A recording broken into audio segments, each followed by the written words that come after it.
Hello guys, in this tutorial you will learn how you can change the fill color of elements and shapes you add to your diagrams on Draw.io. So let us guide you through this. Navigate to the page of your diagram and let me add an example shape like a circle. Let me move it here. So the default color is that one here.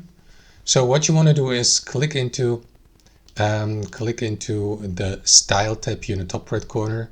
And you may go through that menu here to choose a preset fill color, but you may also simply enable fill here. So if I disable it, the shape will basically become transparent inside. So enable fill here and choose your color here on the right hand side.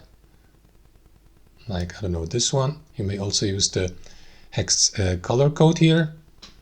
Click into apply, and that's how the fill color can be changed. You may also apply gradient colors here, for instance. So with the gradient style. And yeah, that's basically it. Thanks for watching, and I'll see you next time.